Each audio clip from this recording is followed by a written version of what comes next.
I chose life coaching. It was sort of my second career. My first career, I'm a psychologist. I have a PhD in psychology. And for about 10 years, I worked as a research scientist. And I found that the bit I liked best about being a research scientist was actually collecting the data and talking to people and trying to make sense of it. And the bit that I liked the least was writing the proposals and writing the reports. And increasingly over time, I couldn't tell myself I was making a lot of difference with those reports. So when I was thinking about what to do after I had the children, I thought, well, what's a career that allows me just to do the middle bit, the talking to people and trying to make sense of things? And that's when I hit upon coaching. Well, the way I work with clients when I'm coaching them is I always work face-to-face, in person with people. And what I ask them, first of all, is really, just tell me a little bit about yourself, either the reasons for getting in touch or how you're feeling at the moment, and that just kicks off the session, because essentially really for me I think coaching in a nutshell is trying to help people make positive changes. So first I have to learn a lot about them and what it is that they're feeling a bit stuck about.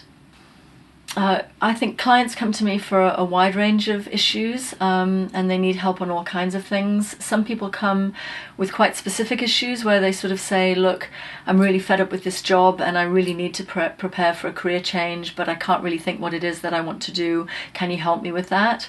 And some people say, even more specifically, I've got a really big interview coming up in a couple of days. Can we go through it? Can we role play it? Can you help me prepare for the interview?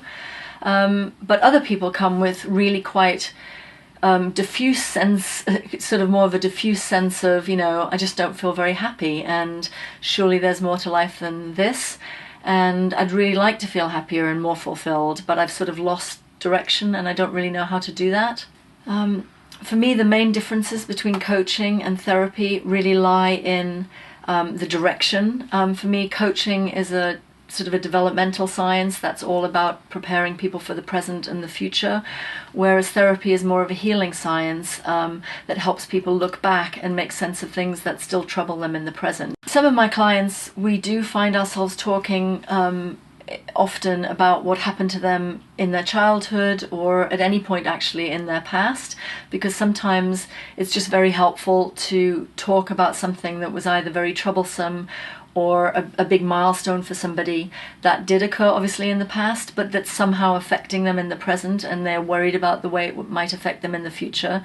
So certainly, yes, I do learn a lot about people's backgrounds, and some people are very clear, I just want to talk about the present and I just want to talk about the future and I don't want to talk about my childhood, whereas other people are much more open to that. So I think it's a sort of an individual difference thing, really. I think that there's a huge role to be played by both therapy and coaching if it's done well and effectively. I think there absolutely are people who can benefit from therapy, and absolutely that's where they should be, and they should be seeing a therapist who's really good and empathetic and can really help them with their problems that are just too deep and troublesome that they need to work on those first. I think there's an absolutely huge role for coaching as well, and sometimes I have clients who are both in therapy and come to coaching, and they seem to have very little trouble making a differentiation between what they talk with a therapist about and what they talk with me. And I'm sure there's some spillover, but for them there's very much a sense of, when I'm with you, I want to talk about these issues with respect to the decisions I'm making with respect to my future and my present and my future. With my coaching clients, it varies as to whether we sort of explicitly set homework or there's just some obvious things for that client to kind of think about and do in between sessions. And with some clients it's absolutely not necessary. It's just a question of letting them think about the information, think about the conversation we've had, and then the pieces of significance sort of percolate up in between sessions, and we kick off from that the next time we meet. Or indeed sometimes things come up between sessions that cause us to have to deal with them again first before we can pick up from the last session. So yeah, sometimes there's, I can think of suggestions for people to do. Look, why don't you take a look at this, or see how much progress you can make doing some kind of research into this, that or the other. But that's not always the case. So I have two kinds of sides to my practice. One is my personal clients who typically find me themselves and come to my office in my home in Crouch End to work with me.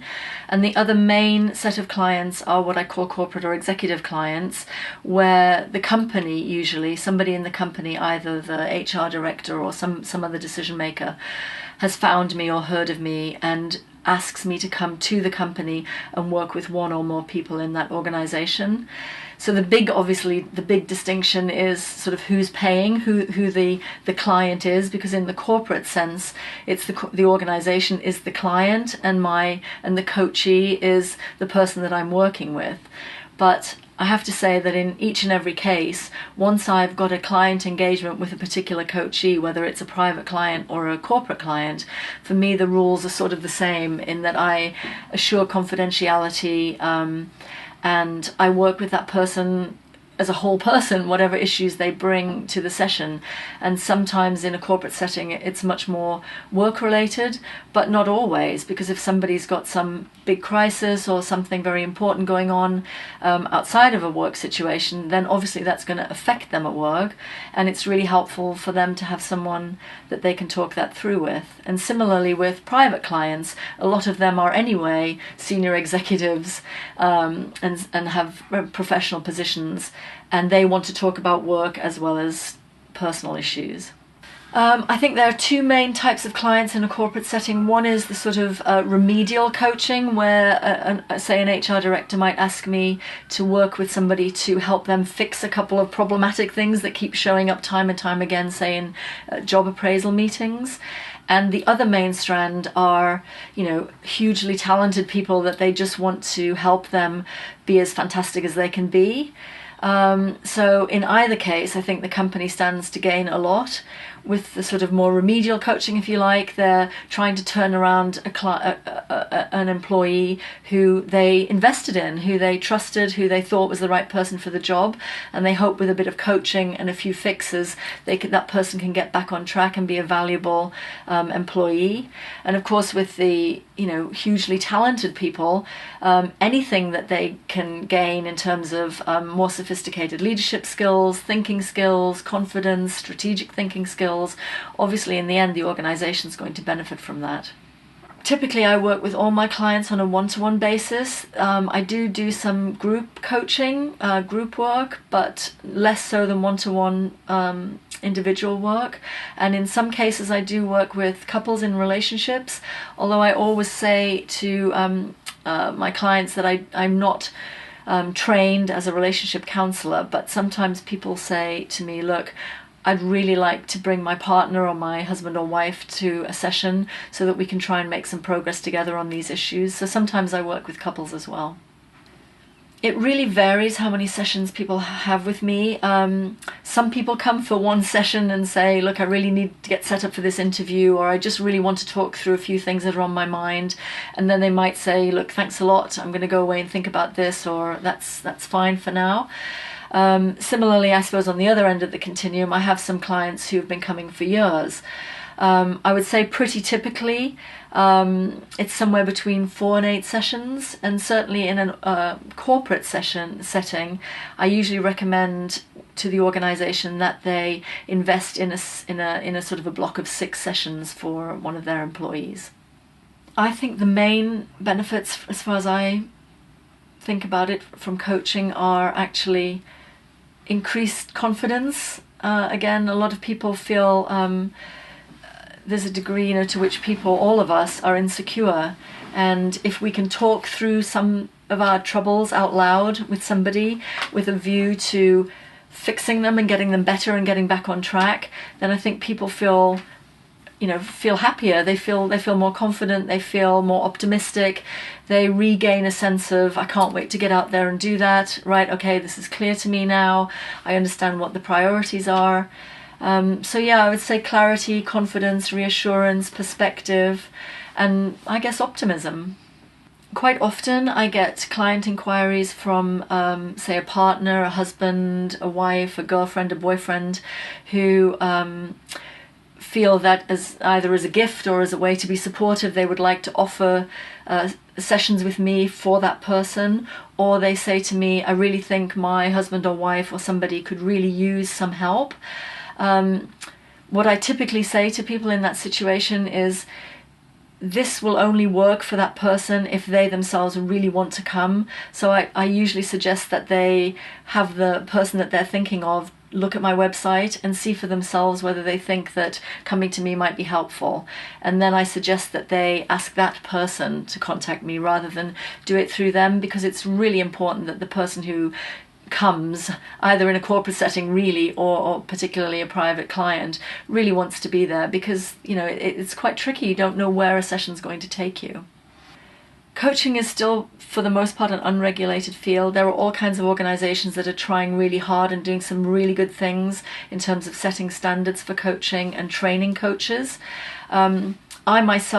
I think my PhD in psychology is a really relevant qualification for the work that I do. I know I draw on that expertise, sometimes consciously, probably often without realizing it, quite a lot. I also did train with somebody as a coach about 10 years ago, which I think helped me just gain confidence that I could do this work. I now am the UK and European faculty head for the Behavioural Coaching Institute, so in that role I train executive master coaches as well, and I run one-day training workshops myself. But what I always say to people is, in a sense, there are no barriers to entry to coaching. So if you like, you can call yourself a coach today, and in fact you can train coaches today, so there's nothing really stopping you. But I think what people have to ask themselves is, how do I think I could be a practitioner in this field with self-respect and feel that I could really help somebody? I really love my work. I'm really glad I thought of this as a second career, because I absolutely love working with people. And I think the thing that I'm amazed at the most and I love the most are the clients that I work with. I actually think my website does a really great job of getting me the right types of clients who seem to enjoy working with me and who I really enjoy working with. So I get to meet some fantastic people, and then people tell me that I've helped them a lot, and so that's hugely gratifying, and I'm really glad that I can do that.